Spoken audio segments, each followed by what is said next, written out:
नमस्कार बच्चों, कैसे हो आप सब। आशा करता हूँ आप सब अच्छे होंगे। आज मैं आपके लिए लेकर आया हूँ अर्धवार्षिक परीक्षा कक्षा 8 विषय विज्ञान का मॉडल पेपर, जो आपकी आने वाली अर्धवार्षिक परीक्षा के लिए मोस्ट इम्पोर्टेंट पर्सन रहेंगे। तो आप सबसे निवेदन है कि वीडियो को पूरा देखें और हमारे चैनल को सब्सक्राइब करें। चलो वीडियो शुरू करते हैं। ईंधन के अपूर्ण दहन से कौन सी विषैली गैस बनती है, यानी ईंधन है वो पूरा न जलने पर कौन सी विषैली गैस निकलती है। Oxygen, nitrogen, carbon dioxide, carbon monoxide. Option number the carbon monoxide, यानी ईंधन के अपूर्ण दहन से कार्बन मोनोऑक्साइड गैस बनती है। अगला प्रश्न, घरों में कौन सा द्रव ईंधन काम आता है, यानी घर के अंदर जो हम गैस जिस गैस का उपयोग हम करते हैं वो कौन सी है। एलपीजी, सीएनजी, कोयला, पेट्रोल। ऑप्शन नंबर अ एलपीजी, घरों के अंदर हम एलपीजी का उपयोग करते हैं ईंधन के रूप में। अगला प्रश्न, आप वन उन्मूलन को रोकने के लिए क्या सुझाव देंगे। वन उन्मूलन यानी वनों को हटाकर हम वनों को काट कर जो उपयोग में लेते हैं ना, जो पेड़ पौधों को, नहीं उसको रोकने के लिए हम क्या करेंगे। कागज का पुनः उपयोग, कागज का पुनः चक्रण, कागज की बचत करना, उपरोक्त सभी। तो हम ये सभी करेंगे, यानी ऑप्शन नंबर 10 सही है। अगला प्रश्न, आवर्ती का मात्रक है, यानी आवर्ती का मात्रक क्या है। Second, metre, hertz, newton. Option number स हर्ट्ज, आवर्ती का मात्रक हर्ट्ज है। अगला प्रश्न, आवासीय क्षेत्रों में ध्वनि प्रदूषण कम करने हेतु आप अपने मित्र को निम्न में से क्या सुझाव देंगे। आवास यानी जहाँ लोग रहते हैं वहाँ ध्वनि प्रदूषण ज़्यादा होता है, तो उसको रोकने के लिए आप अपने दोस्तों को क्या सुझाव देंगे। टेलीविज़न तथा रेडियो की ध्वनि प्रबलता कम करना, औद्योगिक मशीनों को शहर से दूर लगाना, वाहनों के हॉर्न का उपयोग कम करना, उपरोक्त सभी। तो ऑप्शन नंबर द उपरोक्त सभी, यानी हम हमारे मित्र को इन तीनों चीज़ों के बारे में सुझाव देंगे। अगला प्रश्न, निम्न में से कौन सा पदार्थ विद्युत का सुचालक है। सुचालक मतलब उसके अंदर विद्युत धारा प्रवाहित होती है। रबर, एल्यूमिनियम, लकड़ी, प्लास्टिक। ऑप्शन नंबर ब एल्यूमिनियम, यानी जो विद्युत का जो सुचालक है वो एल्यूमिनियम है।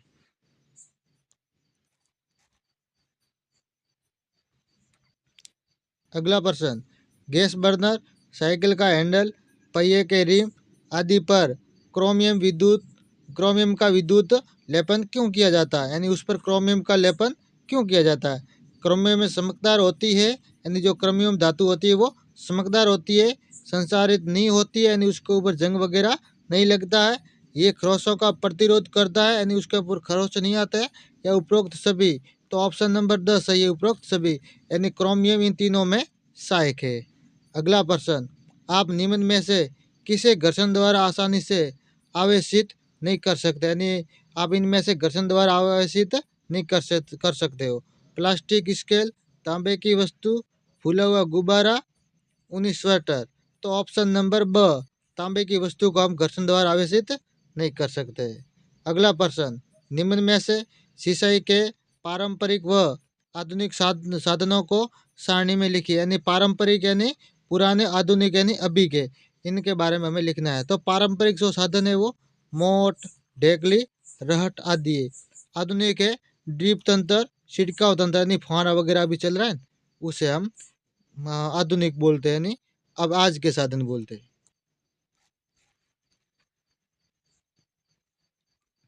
अगला प्रश्न, प्रतिजैविक औषधियों के निर्माण में आप किसका उपयोग करेंगे।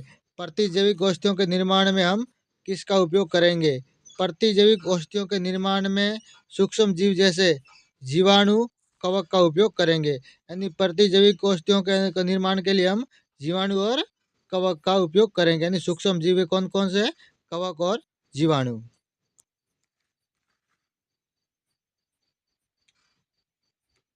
अगला प्रश्न, एलपीजी तथा सीएनजी का पूरा नाम लिखिए, यानी एलपीजी और सीएनजी का पूरा नाम। एलपीजी द्रवित पेट्रोलियम गैस, सीएनजी संपीड़ित प्राकृतिक गैस, इन दोनों का ये पूरा नाम है। खिलाड़ी किलदार जूते स्पाइक्स का उपयोग क्यों करते हैं, यानी किलदार जूतों का उपयोग क्यों करते हैं? स्पाइक्स से घर्षण बढ़ जाता है। स्पाइक्स से फर्श सतह पर पकड़ मजबूत होती है, यानी स्पाइक जो जो होता है ना घर्षण, उससे किलदार जूते होते हैं उससे पकड़ मजबूत होती है, इससे फिसलने की संभावना कम रहती है। अतः खिलाड़ी स्पाइक्स पहनते हैं, इसलिए वो किलदार जूतों का उपयोग करते हैं। मिलान कीजिए। रासायनिक उर्वरक रासायनिक उर्वरक रासायनिक जो उर्वरक है वो कौन सा है? यूरिया है। यूरिया और सुपर फास्फोट। कार्बनिक खाद होते हैं पशुओं द्वारा, पशु अपशिष्ट, गोबर, पादप अवशेष। खरीफ फसल है मक्का और चावल। ये थ्रेसिंग से हम अनाज के जो दाने होते हैं उसको भूसे से अलग करते हैं। अगला प्रश्न, नाइट्रोजन स्थिरीकरण में राइजोबियम जीवाणु के महत्व को समझाइए। यानी जो नाइट्रोजन स्थिरीकरण जो होता है उसमें राइजोबियम जो जीवाणु होता है उसका महत्व क्या है उसको समझाना है। राइजोबियम जीवाणु लेग्यूम पौधे जैसे सेम और मटर की ग्रंथियों में रहते हैं जो सजीविता कहलाती है। राइजोबियम वायुमंडलीय नाइट्रोजन का स्थिरीकरण कर पौधों के उपयोग हेतु उपलब्ध करवाता है, यानी जड़ों के अंदर वो जो है नाइट्रोजन का, वो वायुमंडल से नाइट्रोजन का स्थिरीकरण करता है। निम्नलिखित कथनों के सामने सत्य और असत्य लिखिए, यानी सत्य और असत्य कथन बताने। जीवाश्म ईंधन समाप्त होने वाले संसाधन है, ये सत्य है। कोयला व पेट्रोल असीमित संसाधन है, ये असत्य है। कोलातार विभिन्न पदार्थों का मिश्रण है, सत्य है। पैराफिन मोम का उपयोग महरम, मोमबत्ती, वैसलीन आदि बनाने में किया जाता, ये कथन भी सत्य है। अगला प्रश्न, दहन और ज्वाला में कोई दो अंतर बताइए। दहन और ज्वाला में कोई दो अंतर। एक रासायनिक अभिक्रिया जिसमें पदार्थ ऑक्सीजन से अभिक्रिया कर उष्मा देता है, उष्मा मतलब ताप, इससे अधिक मात्रा में ऊर्जा उत्पन्न होती है। और ज्वाला ये दहन के समय वाष्पित पदार्थ से उत्पन्न होती है, इससे कम मात्रा में उष्मा उत्पन्न होती है। निम्न अगला प्रश्न, निम्न का आशय स्पष्ट कीजिए।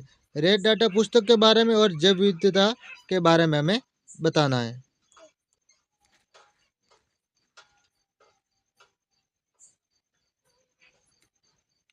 रेड डाटा पुस्तक वह पुस्तक है जिसमें सभी संकटापन स्पीसीज का रिकॉर्ड रखा जाता।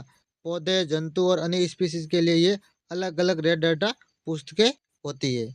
जैव विविधता का अर्थ है पृथ्वी पर पाए जाने वाले विभिन्न जीवों की प्रजातियां, उन्हें पारस्परिक संबंध एवं पर्यावरण से उनका संबंध है।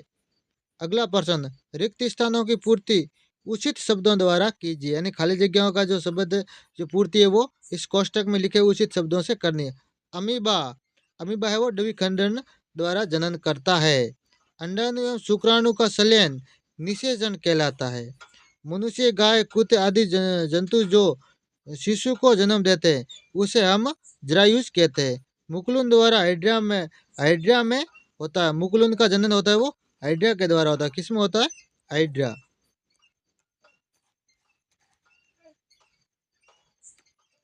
अगला प्रश्न, दाब और बल में संबंध को सूत्र द्वारा समझाइए। दाब बराबर किसी पृष्ठ के प्रति एकांक क्षेत्र पर लगने वाले बल को दाब कहते हैं। दाब बराबर बल बटा क्षेत्रफल जिस पर बल लगता है। इस प्रकार दाब और बल एक दूसरे के अनुक्रमानुपाती होते हैं। जितना अधिक दाब लगाया जाएगा उतना अधिक बल उत्पन्न होगा, यानी जितना दाब होगा उतना अधिक बल होगा।